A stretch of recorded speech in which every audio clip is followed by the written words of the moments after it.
La question qui se pose, c'est est-ce que on est capable de combattre le Yetzer Hara? Le Yetzer Hara est très très fort, très très dur. Même quand on va voir dans les prières, dans la Gemara, quand on parle du Yetzer Hara, on parle de quelque chose qui est plus fort que nous. Donc s'il est plus fort que nous, est-ce que Béhémet, il y a une solution pour combattre le Yetzer Hara? Dans la prière de Rosh Hashanah Kippour, il y a un moment où on dit, à la fin de la Tfila, Yul Ratson, Béhémet, on dit, je vais plus suivre mon Yetzer Hara. Je m'engage de plus fauter. Mais qu'est-ce que je peux faire? Kiou me'esh vani basar vadam. Hein? C'est quoi le langage là-bas de la Tfila? Ça va revenir, mais juste avant on commence, on dit Iratson shelo ertaod. Uma shechatati, ce que j'ai fauté, Hachem efface. Voilà, hein? Mais je vais plus faire de faute, sauf je veux pas me dire que parce que le Yetzer Hara il est du feu et moi je suis fait de chair et de sang. Ça veut dire que dans la Tfila elle-même, quand on parle du Yetzer Hara, on parle de quelque chose de plus fort que nous. Et dit la Gemara, Sofé Racha la Tzadik. Le Racha, c'est le Yetzer Hara, nous surveille et veut nous tuer. Mais, et si Hachem ne nous aide pas, comme ça dit la Gemara, Iloulé Hachem Ozro Lo Yacholo. Si Hachem ne nous aide pas, impossible contre le Yetzer Hara. Mais il y a une promesse que Akadosh Baruch Hu va nous aider à le combattre. Mais si le Yetzer Hara est plus fort que nous, est-ce que Béhémet, c'est quoi la solution? Hein, quand un homme il tombe dans le Yetzer Hara, il y a des situations, tu te dis, hein, il y a des situations où on dit que c'est très dur. Il y a comme ça dans la Gemara une machloket. Quand Yosef Hatzadik est parti, et la femme de Potiphar l'a attrapé et il a dû se sauver, qu'est-ce qu'il est parti faire? Il y a deux avis dans la Gemara.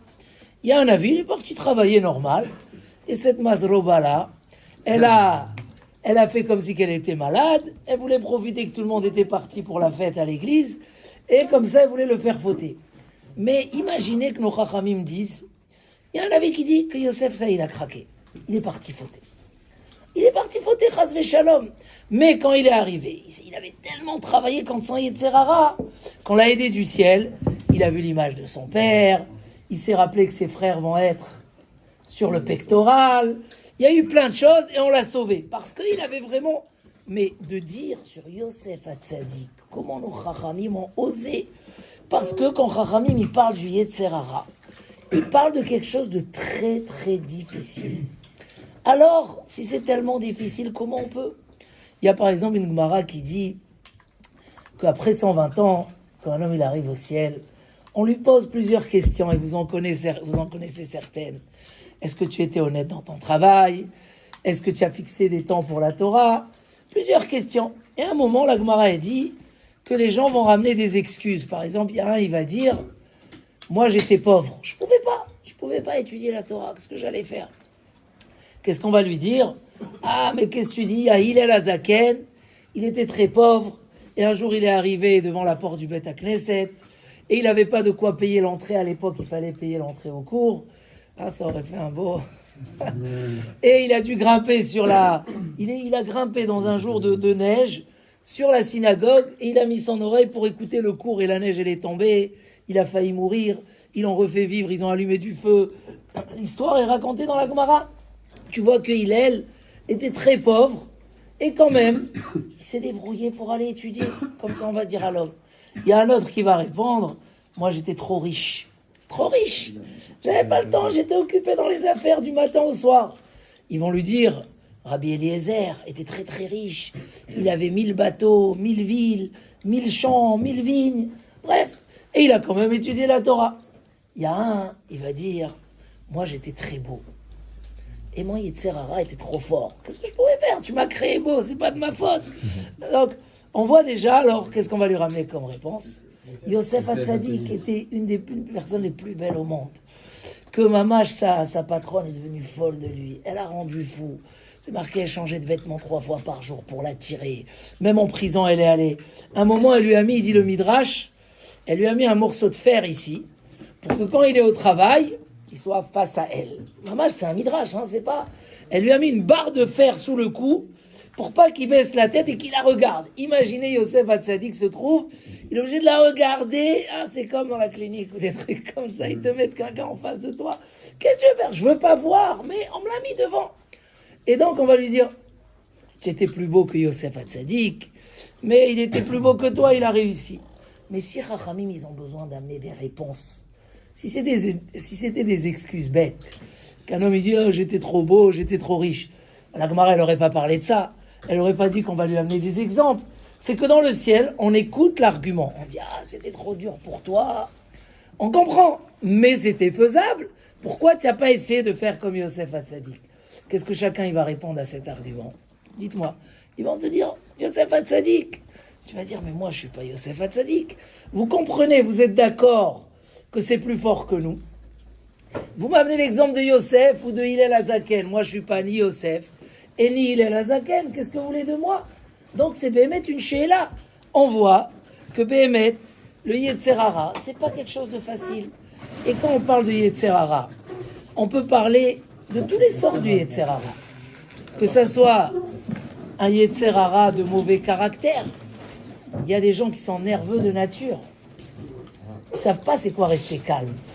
Alors on va leur dire, pourquoi tu n'as pas travaillé ta colère? Écoute, le Yetzer Hara de la colère était trop dur. Arrête, c'est quoi le Yetzer Hara? C'est quoi le Yetzer Hara? C'est quoi le Yetzer Hara? C'est quoi le mauvais penchant? Il y a 2 sortes de mauvais penchants. Comme ça nous explique les Sfarim, et vous serez d'accord avec moi. Il y a un mauvais penchant, c'est le Yetzer Hara Apnimi. C'est nos caractères, nos désirs. C'est chaque homme est né avec une mission sur terre. Et on lui a donné des pulsions, des désirs, des caractères. Donc, par exemple, si on parle des midotes, il y a un qui est nerveux, il y a un qui est orgueilleux, il y a un qui est paresseux, c'est une nature. Mais cette nature, elle t'amène vers le mal. Il y a des mauvais désirs. C'est la ta'ava. C'est un Yetzer Hara, je suis né avec. Je suis comme ça, c'est très très dur. Et il faut le combattre. Il y a un deuxième Yetzer Hara. Qui c'est qui connaît c'est quoi le deuxième? C'est le Yetzer Hara Chitzoni, le Yetzer Hara de l'extérieur. C'est les influences. C'est une force spirituelle qui permet au mal de nous influencer. Ou au niveau collectif, ils t'ont mis une affiche très mauvaise en face de chez toi. Toutes sortes d'influences extérieures qui viennent pour nous éprouver. Parce que Hachem, il a créé le libre arbitre. Il a donné une mission à chacun. Et dans sa mission, il lui envoie des épreuves.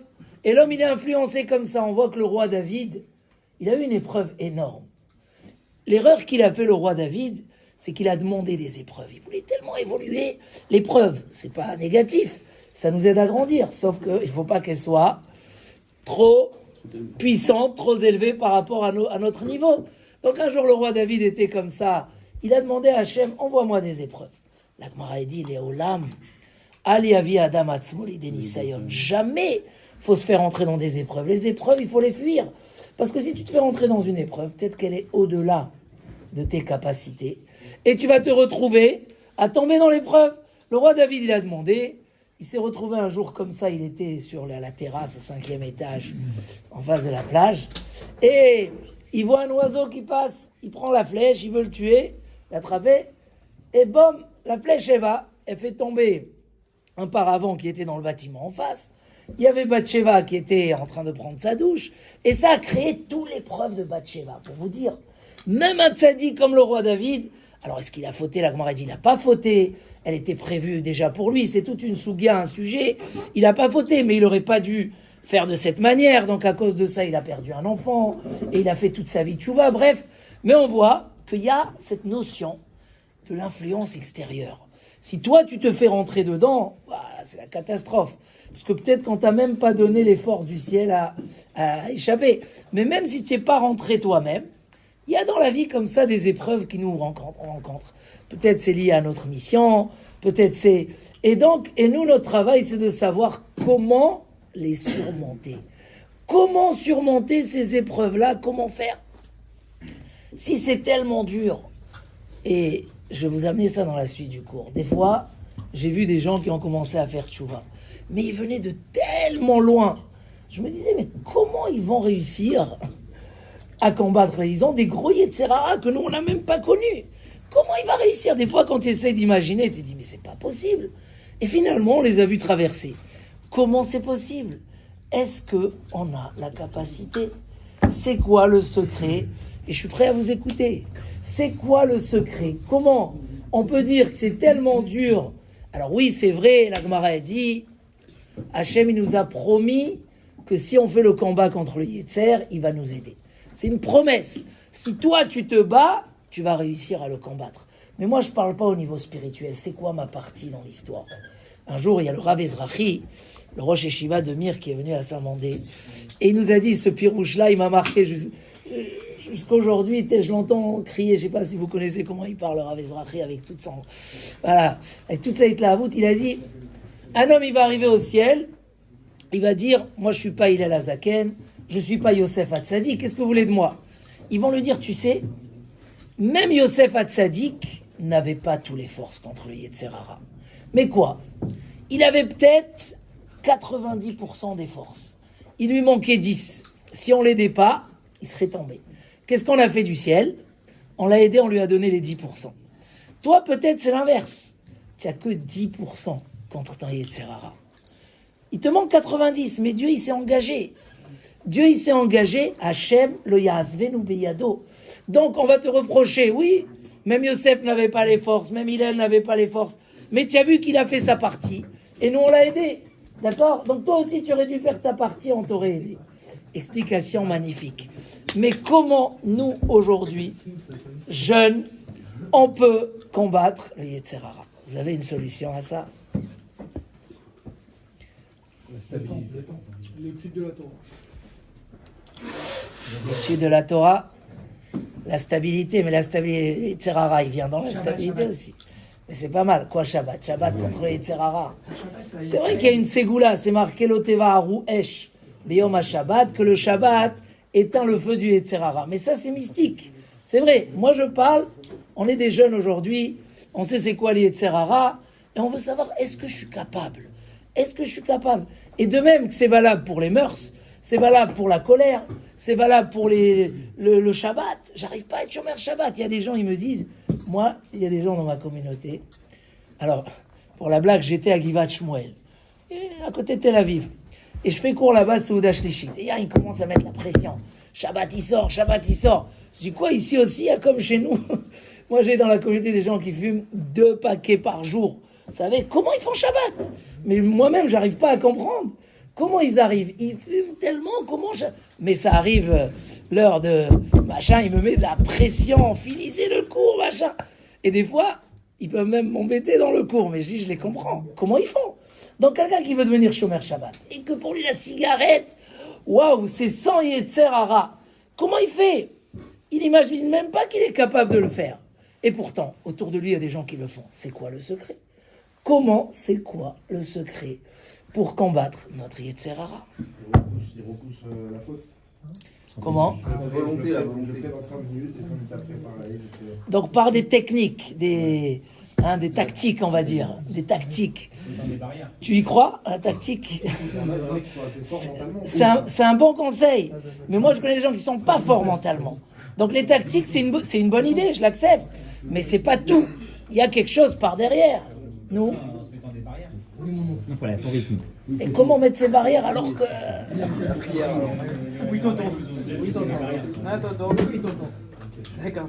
Tu dirais ça à un jeune qui te dit ah, c'est plus fort que moi, mets-toi des barrières. Peut-être tu lui dis sauve-toi alors.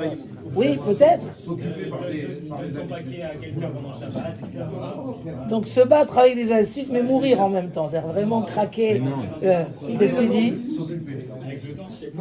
Donc créer un programme qui m'aide à... Donc, comment on va appeler ça? Pas se mettre la pression. Beaucoup de choses. Donc c'est des astuces. C'est vrai, ça marche dans tous les astuces, les tactiques, oui, mais... Pas avoir le temps de penser à la faute. Donc c'est un genre de fuite, se sauver de la faute par toutes sortes de méthodes. J'entends ce que tu dis. Qui est encore à... Je pense qu'il ne faut pas aller avec la pression. Aller à son rythme. Alors, comment se motiver pour aller dans ce rythme alors que pour moi, c'est impossible? Mais tu as raison. Vous dites des choses justes. J'essaye quand même de dire, il y a encore besoin de quelque chose. C'est dur. Quelqu'un, il te dit... moi, j'ai quelqu'un qui a fait tchouva. Il avait une copine, une américaine, qu'il a trouvée avec le chien dans la rue, comme ça. Quand il se baladait avec son chien. Je me rappelle comme hier, quand il m'a raconté son histoire. Vous savez, genre, il disait, je me mariais avec elle et tout. Oui, mais il fait tchouva, il commence à dire, mais comment tu vas lui dire aujourd'hui? Mais c'est pas pour toi, elle est même pas juive, je sais pas. Comment tu lui dis? Mais il est attaché, il y a des sentiments, il y a des choses dures. Qui c'est qui voulait répondre? Alors nous? Moi je pense à Hachem, il nous a créé avec un Yetzer Hara à chacun.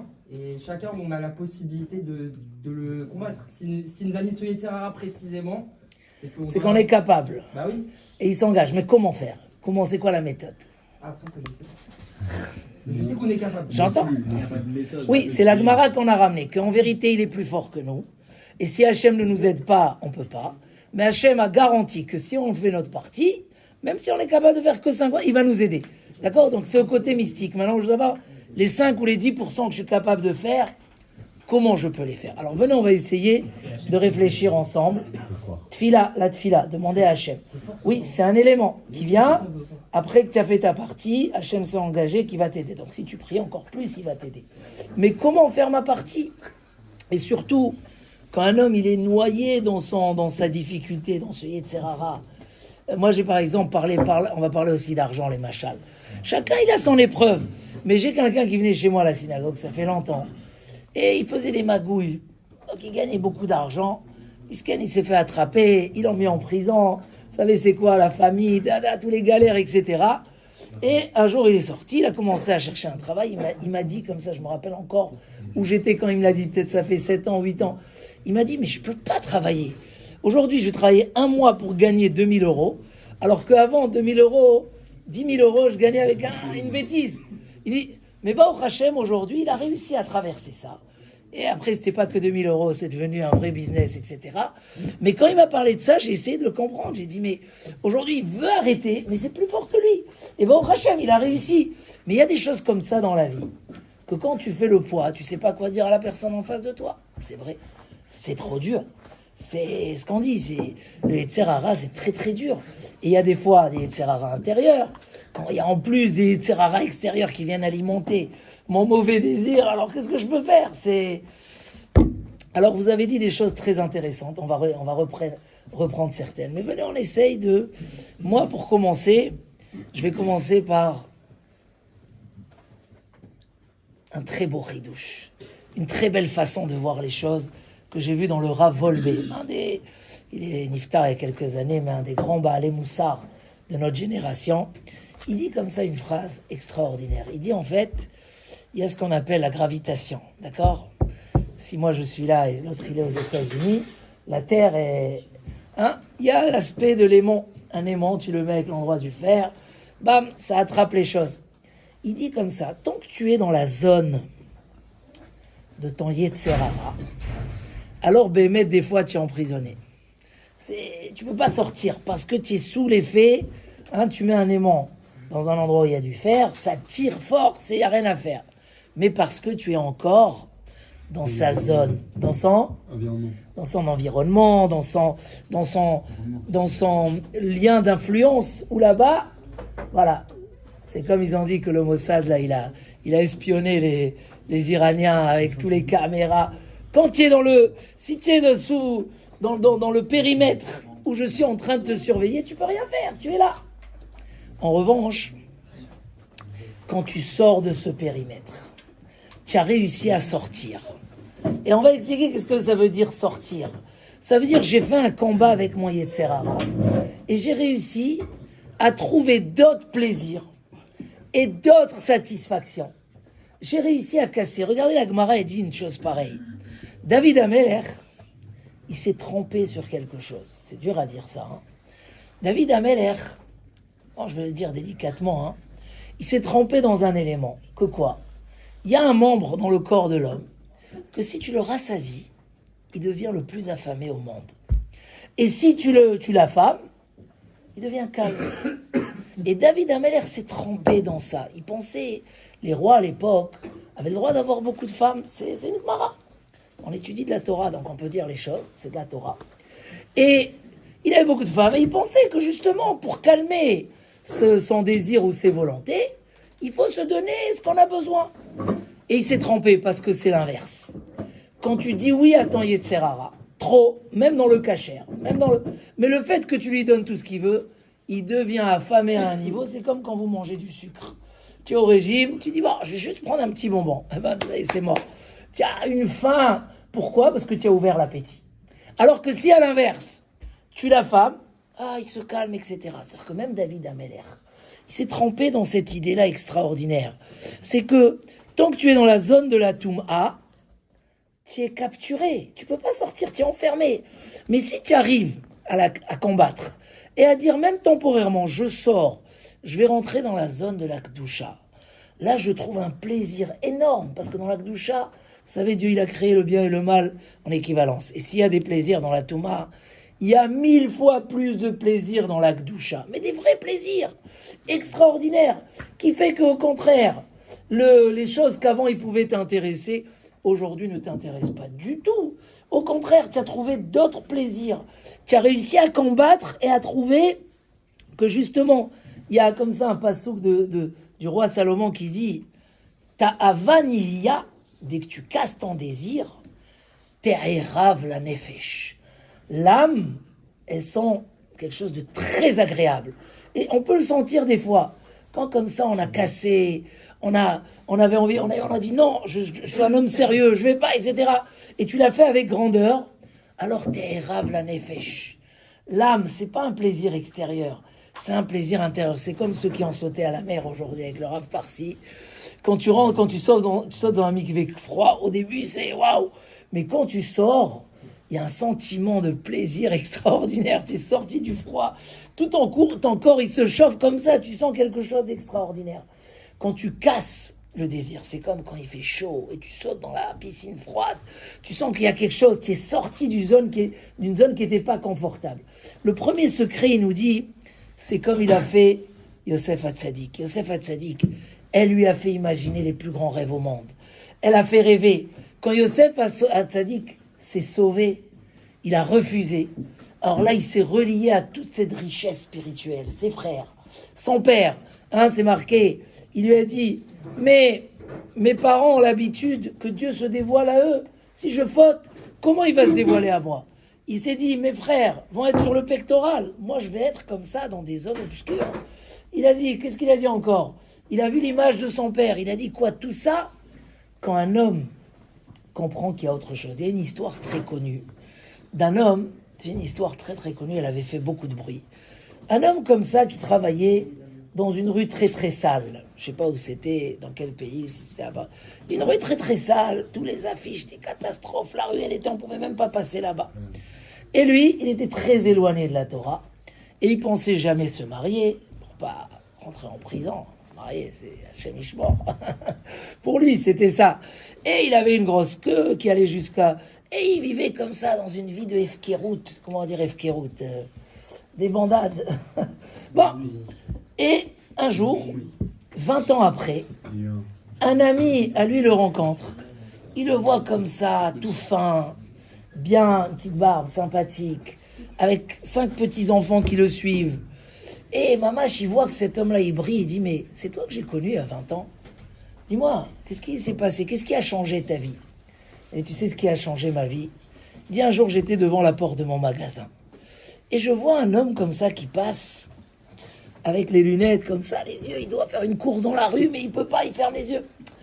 Il dit, moi, ça m'a interpellé. Je dis, je comprends pas, les gens ici, ils passent, ils regardent, ils cherchent à s'intéresser. Et je vois quelqu'un qui enlève ses lunettes, qui ferme ses yeux. Ça m'a interpellé. Il y a un autre plaisir dans la vie, c'est sûr. Il va pas abandonner un plaisir pour rien. Donc j'ai couru après lui. Je lui ai dit, dis-moi, pourquoi tu fais ça ? Pourquoi tu fermes les yeux ? Je veux que tu m'expliques. Écoute, ici je peux pas parler, je suis pas dans ma zone de confort.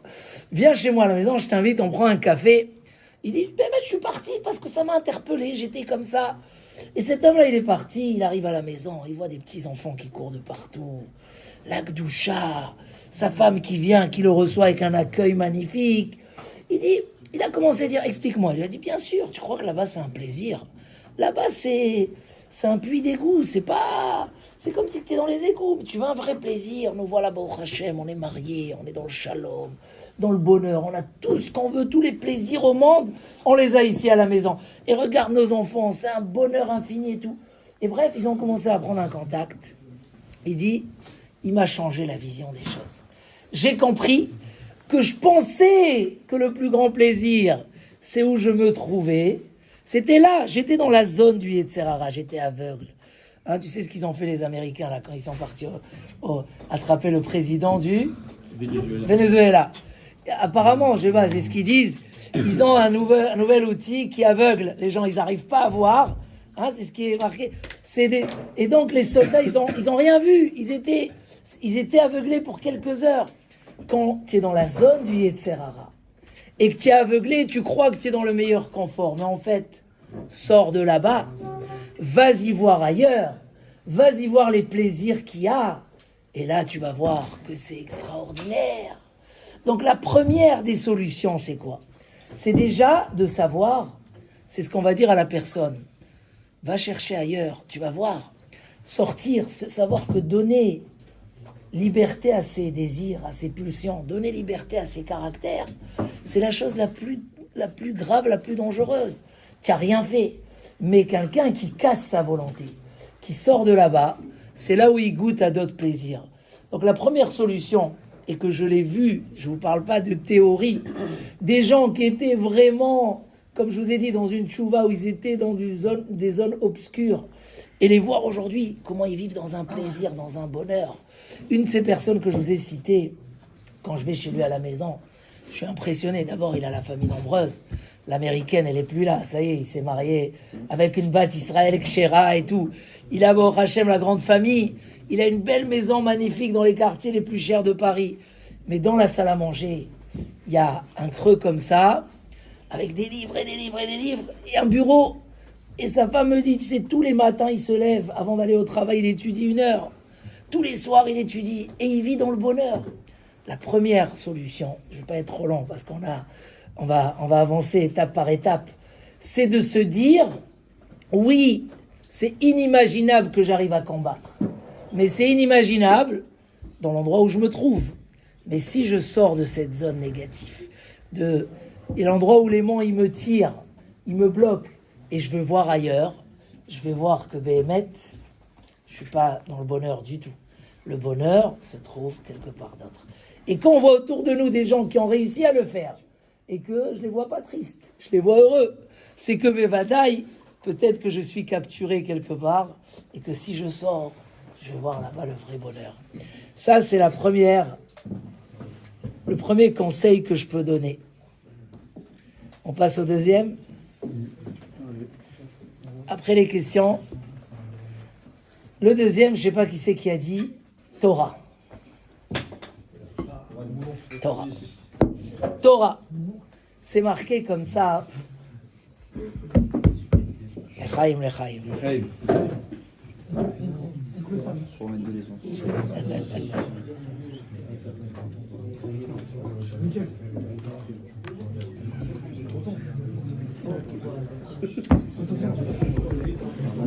Le deuxième, c'est Barati lecha yetzer hara.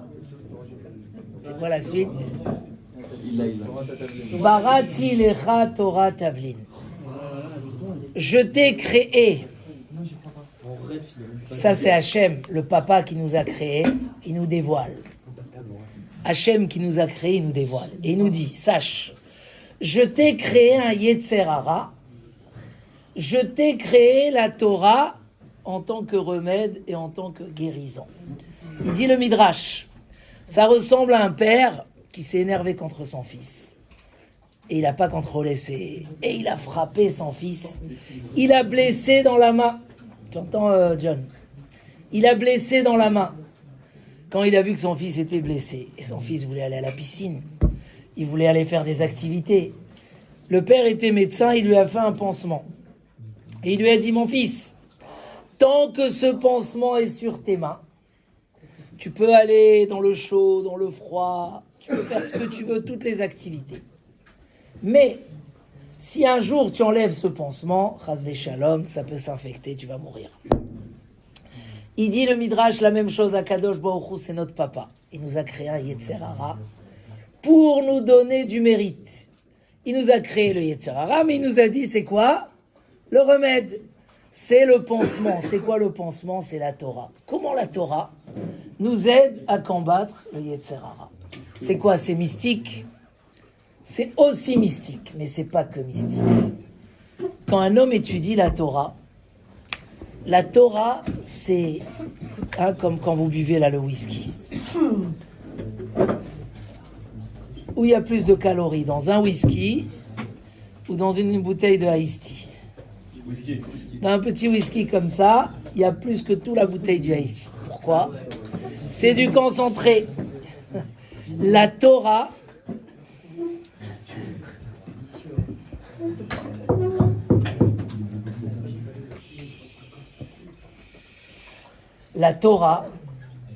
c'est un concentré de bonheur et de satisfaction. Quand tu étudies la Torah, c'est une satisfaction incroyable. J'ai vu des gens que Baruch Hashem, ils ont beaucoup de satisfaction du matériel, beaucoup d'argent, beaucoup de moyens, beaucoup d'affaires. Mais quand ils s'assoient à étudier, tout simplement, ils sont au Gan Eden. Gan Eden. Tu te dis, le jour où ils font un sioum, on dirait qu'ils ont gagné $1 milliard. Makara. La Torah, elle élève tellement la personne qu'ils sont pas... Qu'est-ce qu'ils ont fait? Il y avait un problème. Malgré qu'ils faisaient des belles routes et des autoroutes, il y a des pierres. Et quand on roule en voiture, ça saute. Et si tu achètes la Dacia, là... Alors, qu'est-ce qu'ils ont fait? Ils ont trouvé une idée, c'est quoi? Ils ont fait le 4x4. Le 4x4, il peut aller n'importe où.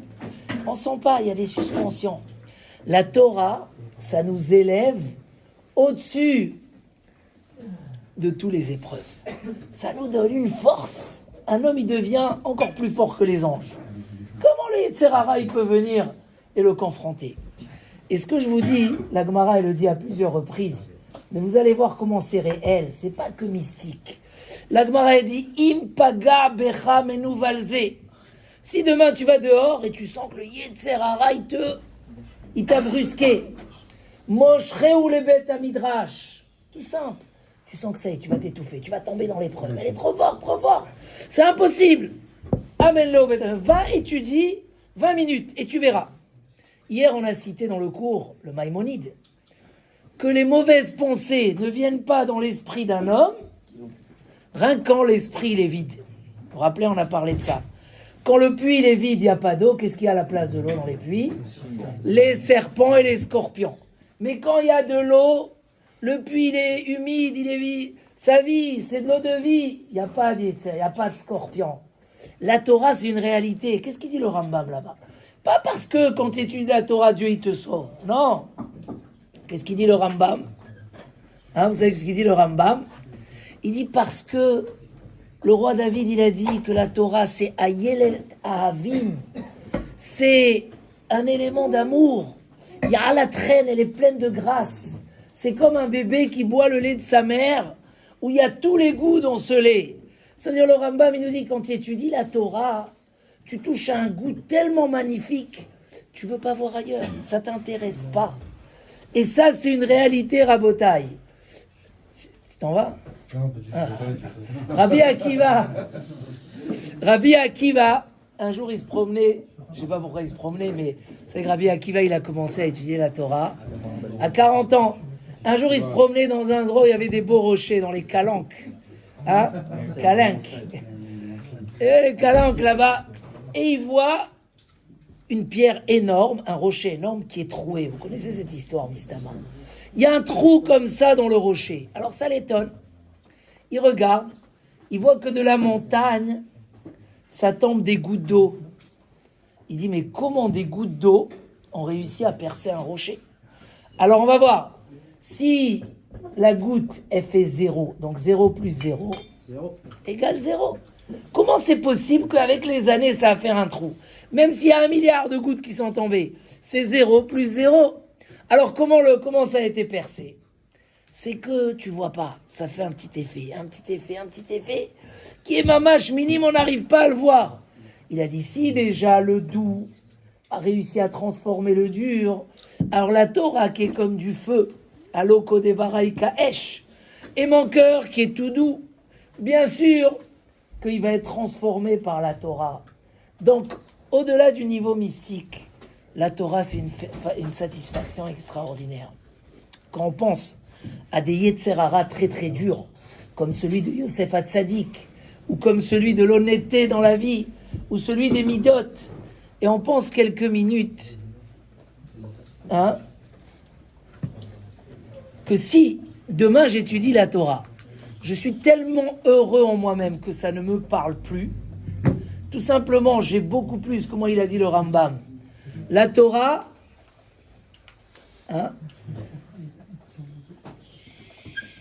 elle abreuve, comme ça on dit, elle abreuve, elle donne à boire à la personne. C'est du whisky, la Torah. C'est la chose la plus douce. Il dit David Amelech, il dit David Amelech, Anechemadim mizahav ou mi pazrav. La Torah, elle est plus chère que de l'or et du diamant. Mais il a rajouté encore, qu'est-ce qu'il a marqué après? Umetukim midvash, c'est plus doux que du miel. Venofet soufim et des grandes saveurs. Quel désir tu vas aller chercher si tu as déjà l'or, les diamants, les grandes saveurs et le miel? Il y a autre chose à chercher, dis-moi. Gamarnou. Et Rabotaï, moi j'ai suivi des gens qui ont fait une vraie tchouva, des gens qui ont grandi dans des familles Nitzolé Shoah, ils n'ont pas connu le judaïsme du tout, il y avait plein des statues dans toute la maison, ils ont touché à la drogue très très tôt, ils ont touché au désir très très tôt, et ces gens-là, quand on les a accompagnés dans leur tchouva, on s'est dit mais comment un jour ils vont changer? C'est possible? Est-ce que c'est possible? C'est presque pachout, impossible, inimaginable. Et nous, on les a vus progresser. Vous savez, un jour, ils ont tout laissé les Yetzer Hara comme si que ça leur parlait plus. Tout simplement. Il n'y a pas eu de combat. La cigarette Shabbat, il n'y a pas de combat. Le combat, il est quand il n'y a pas un remplacement. Mais quand il y a un remplacement, quand ton Shabbat, il est rempli de Torah, et ta tête, elle pense à des choses positives. Alors, je ne sais pas si ici, à Porto, on est capable d'aller étudier la Torah.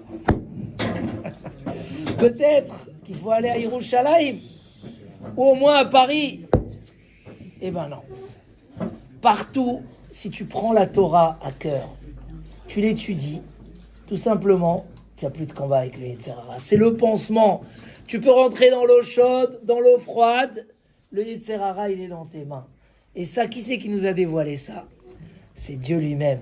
Dieu lui-même nous a dit Barati lecha Yetzer Hara. Allez, comment a dit la phrase? Je t'ai créé un Yetzer Hara, je t'ai créé la Torah Tavlin. Écoutez, dans la Gemara, il y a l'histoire avec Rabbi Akiva. Rabbi Akiva, les Romains avaient interdit d'étudier la Torah, je crois qu'on l'a raconté hier soir. Et il y a l'histoire du renard là-bas. Vous connaissez le renard? C'est qui le renard dans notre vie?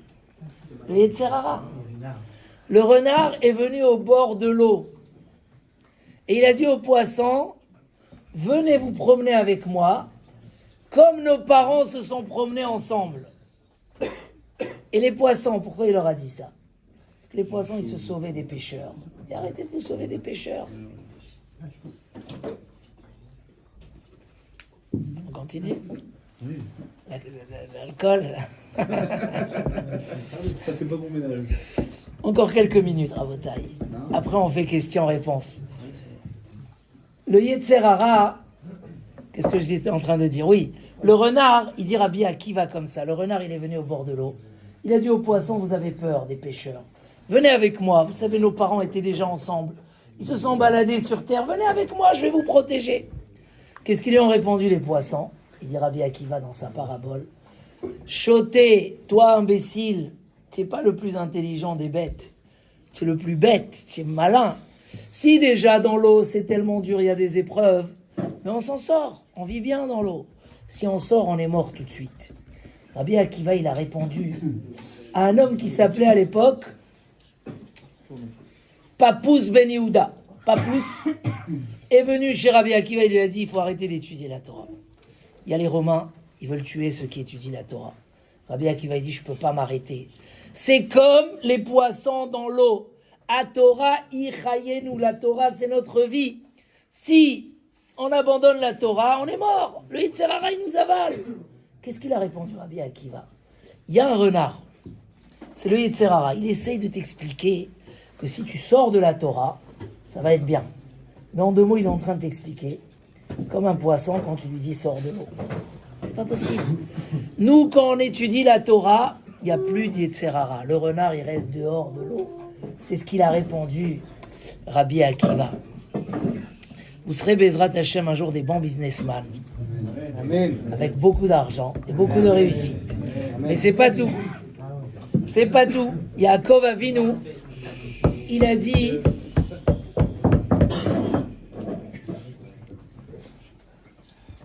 Yaakov Avinu, il a dit à Zevouloun, vous savez c'est qui Zevouloun? C'est le seul des frères qui était businessman, qui prenait les bateaux, il faisait du commerce, etc. Il lui a dit, Zevouloun, les chof yami mishkon. Zevouloun va être au bord des lacs, de l'eau. Veu benoniot, il va aller entre les bateaux. C'est quoi cette bracha? Quand tu ouvres le pasouk, tu as vu ce pasouk dans les brachot? Il n'y a aucune bracha. Il lui dit, Zevouloun, tu vas être au bord de l'eau et tu vas prendre les bateaux. C'est une bracha, ça. Explique les Mefarshim. Un homme qui étudie toute la journée la Torah, il a un remède au Yetzer Hara. Mais qu'est-ce que va faire quelqu'un qui fait du business? Il est tout le temps dans les bateaux. Quelle solution? Yaakov, il lui a dit, regarde, on sait que Zevouloun, c'est lui qui soutenait Issachar pour qu'il étudie la Torah. Hein, vous connaissez dans la Torah, ils ont fait un partage. Issachar étudiait. Il lui a dit, regarde, ton frère, il est dans l'eau. Il n'a pas de problème de Yetzer Hara. Tu veux toi aussi ne pas avoir de problème de Yetzer Hara? Reste proche de l'eau. Reste proche, reste tout le temps. Soutiens ton frère qui est dans l'eau et va le voir pour étudier avec lui. C'est ton remède, parce que sinon, tu vas te faire avaler par le Yetzer Hara. Mais si tu restes attaché à ton frère qui étudie, et toi-même tu restes à côté de lui, alors toi aussi tu auras le remède. Ça veut dire que quelqu'un crase shalom, il est dans le monde du travail et il n'a pas de Torah, il est en danger. Le renard, il est là, il dit viens avec moi. Il y a une belle vie, c'est magnifique. En dehors de l'eau, mais il ne sait pas qu'en dehors de l'eau, c'est la mort. Et dit la Gemara, de même que les poissons, quand ils sortent de l'eau, ils meurent. La même chose, les hommes de la Torah, un juif, quand il sort de la Torah, il est dans un danger.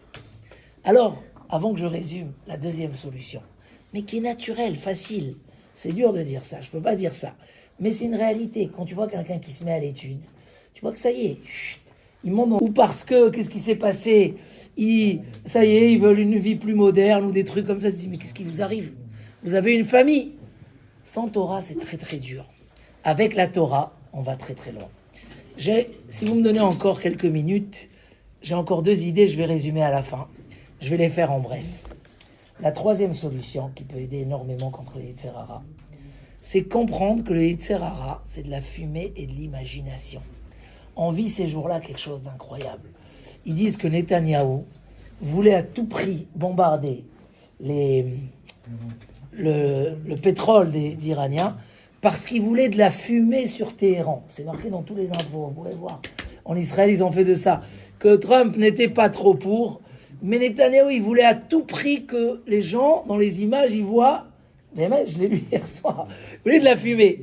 Parce qu'on dit dans la tfila de Yom Kippour, Vechol Arisha, Ke'ashan Tichle. Tous les Réchaïm comme de la fumée. En vérité, le Yetzer Hara, c'est une fumée d'imagination. Comment il a dit tout à l'heure, le Rav? Après que tu fais une bêtise, et après que tu fais quelque chose de bien. C'est quoi les différences de sentiments? Qu'est-ce que tu sens après? Où tu te sens bien? Le Yetzer Hara, c'est de l'imagination. À tel point que le roi Salomon, quand il veut nous imaginer le Yetzer Hara, il dit, tu sais, il y a un roi très âgé qui a construit une tour et qui a bloqué toute la ville. Cet homme-là, c'est un vieux roi imbécile. Mais est venu un petit enfant, très intelligent, mais malheureux, Mais il a sauvé toute la ville dans sa sagesse. Ça, c'est la parabole du roi Salomon sur le Yetzer Hatov et le Yetzer Hara. Il dit le Maharal de Prague. Le Yetzer Hara, pourquoi on l'appelle un roi vieux et imbécile? Parce qu'il est vieux, il a de l'expérience, il a fait tourner beaucoup de gens dans le vinaigre. Mais c'est un imbécile. Si tu réalises vraiment qu'est-ce qu'il veut de toi, il te donne rien, il te donne de l'air. Il te fait plus de mal que du bien. Alors que le Yetzer Hatov, Misken, il est malheureux, personne qui veut l'écouter. Mais il est chacham. Ezeu chacham, aroé, et anolad. Il te fait voir le futur. Le Midrash, il dit, sur Yosef Hatzadik. Si vous êtes fatigué, j'arrête. Non. Il dit sur Yosef Hatzadik. Il dit, à quoi ressemblait Yosef Hatzadik quand la femme de Potiphar, elle est venue l'attaquer? Vous savez à quoi il ressemblait? Il ressemblait à... Dans un marché, il y a plein de gens. Vous savez, dans le marché, il y a toujours un chacham, celui qui prend tout le marché en main. Il arrive à gérer... dans tous les marchés, on connaît comme ça. Il prend... C'est lui le chacham, tout le monde sait. Il est plus fort que nous. Et voilà qu'il y a un ours qui est rentré au marché. C'est un ours qui s'est sauvé du cirque du palais du roi. Donc il arrive avec des colliers de diamants, de perles et tout. Il arrive au marché. Tout le monde prenne des couteaux, des bâtons. Ils veulent aller tirer une petite perle ou un petit diamant. Et le sage du marché, il plie ses affaires, il se sauve. Alors tout le monde lui crie, viens, mais on a besoin de toi, on veut, il y a de quoi prendre. Il leur a dit, moi je ne vois pas les diamants, moi je vois la bouche de l'ours. Je ne veux pas sortir avec un doigt en moins, ou avec une main en moins. Je préfère voir les dents que voir les diamants. Il dit, c'est la même chose, Yosef Hatzadik. L'oratza lishka veima liot ima. Il n'a pas voulu aller avec elle, pour pas être avec elle. Pourquoi c'est marqué 2 fois, il dit Rashi? Il voulait pas se retrouver avec elle dans le monde futur. Il voulait pas... Il savait que le Yetzer Hara n'est pas en train de lui donner du bonheur. Ça aussi, c'est un sujet qu'on peut élargir énormément.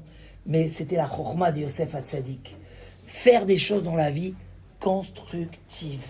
Constructives. Toute la vie, on arrive à un âge où on va construire Bezrat Hashem. Vous savez, il dit Rashi, dans un endroit, il dit quand un homme il s'habitue à toucher à la faute, après quand il est plus dans la faute, ça lui trouble la tête. Parce que dans la faute, le Yetzer Hara, il met beaucoup de goût. Il met un concentré. Il te dit, ah, c'est interdit, tu prends quand même. Ouais, l'interdit, c'est magnifique. Quand tu arrives dans l'autorisé, tu comprends pas ce qui se passe. Un homme, le Yetzer Hara, il lui fait dimion. C'est quoi dimion? De l'imagination. Si tu arrives à être intelligent, à voir qu'est-ce qu'il y a derrière la fumée, tu vois que c'est de l'air. Ça aussi, c'est quelque chose de très important pour sortir, comme on a dit dans le premier chose, sortir de la zone là-bas où il y a l'aimant qui est très fort, la gravitation, elle te tire.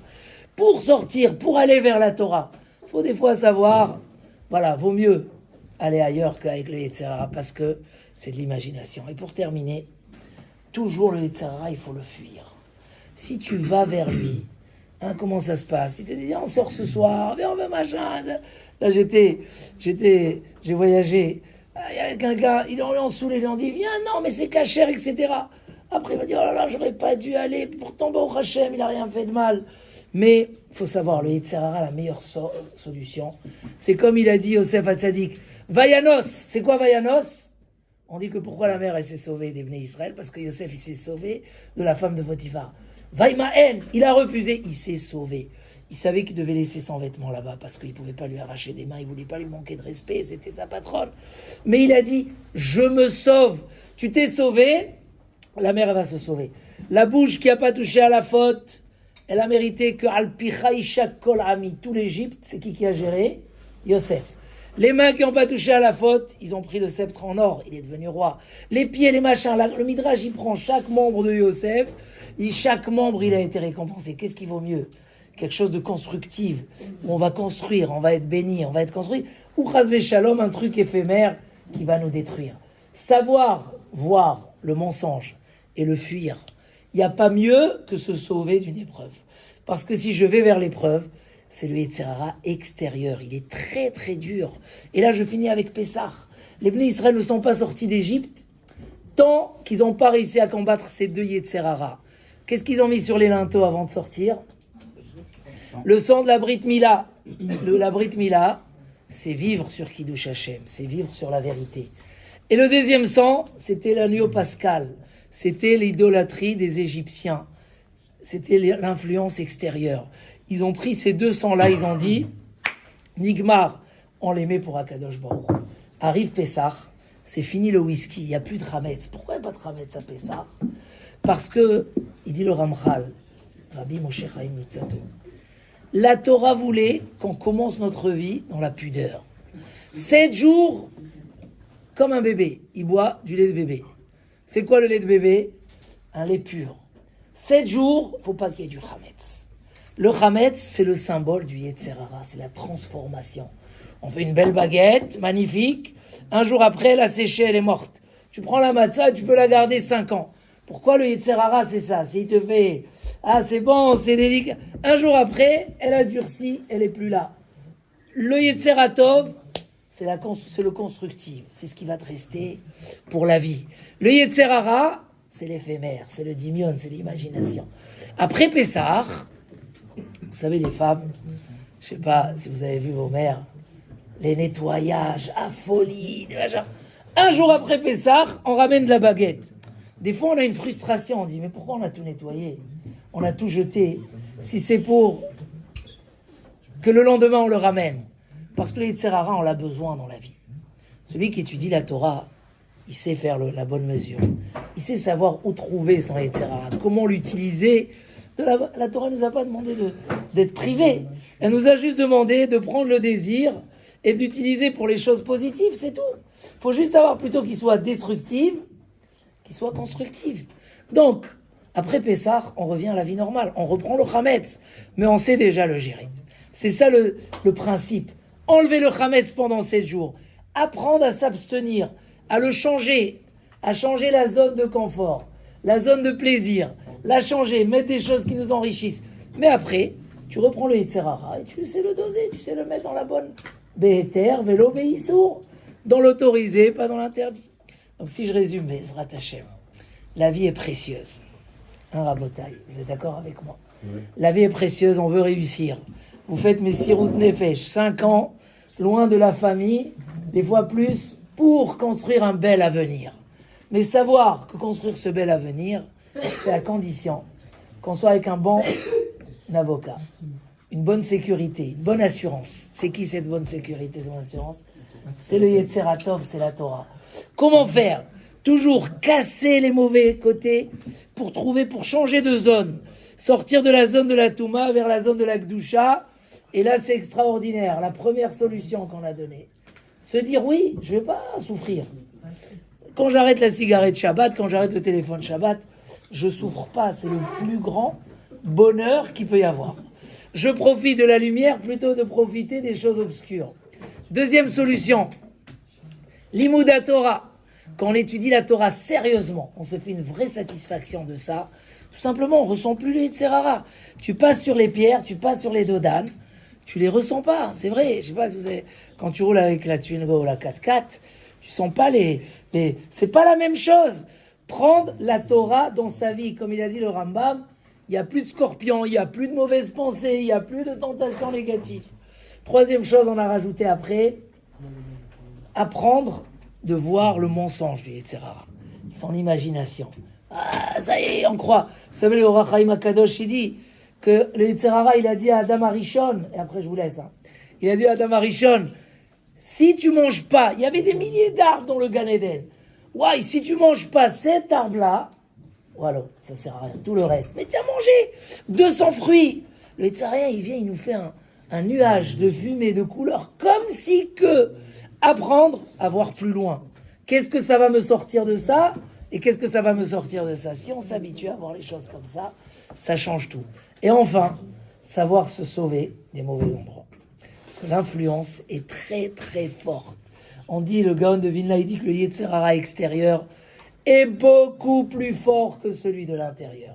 Donc si on a réussi à combattre, et pour terminer, Hachem a promis que celui qui combat son Yetzer Hara, s'il est plus capable, fais ces idées-là, prends ces idées. Après, s'il te manque, tu n'es que à 50%, Dieu s'est engagé. Iloule Hachem ozro lo yacholo. Si Hachem ne t'aide pas, tu peux pas, parce que quand même, il y a un côté, dans le Yetzer Hara, un côté Alors ce côté-là, laisse-le dans les mains d'Hachem. Si tu as fait ce que tu as fait, c'est garanti, il va t'aider. Tu vas le combattre facilement, agréablement, dans la construction, dans la réussite. Et c'est ça le Pessah. On enlève le Yetzer Hara. Pendant 7 jours, on apprend à vivre dans la nouvelle zone. Et après Pessah, on est dans le bonheur.